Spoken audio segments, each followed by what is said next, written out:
Так говорите, бе. Направо. Трябваше да се го споделиш при Пала. Ти в подъл. Ти знаеш да съм това. Момче излезе от филма. Днеска от човек направо Гройс.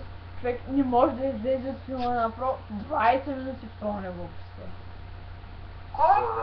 Гройс, тая по математика. За днес знаеш кой как? Но има черта две черти. И как? Ти представи си, че е подляд. Едната черта е петлуара, другата е другата петлуара.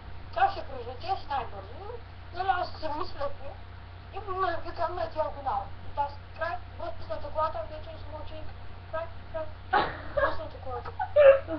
Аз А пък на нас ни обяснява за някакви неща. На нас ни обяснява някакви неща за футболисти. Добре, аре, спра видео отгоре, ще остана 1 минута и 3 секунди. Защо и как се записва?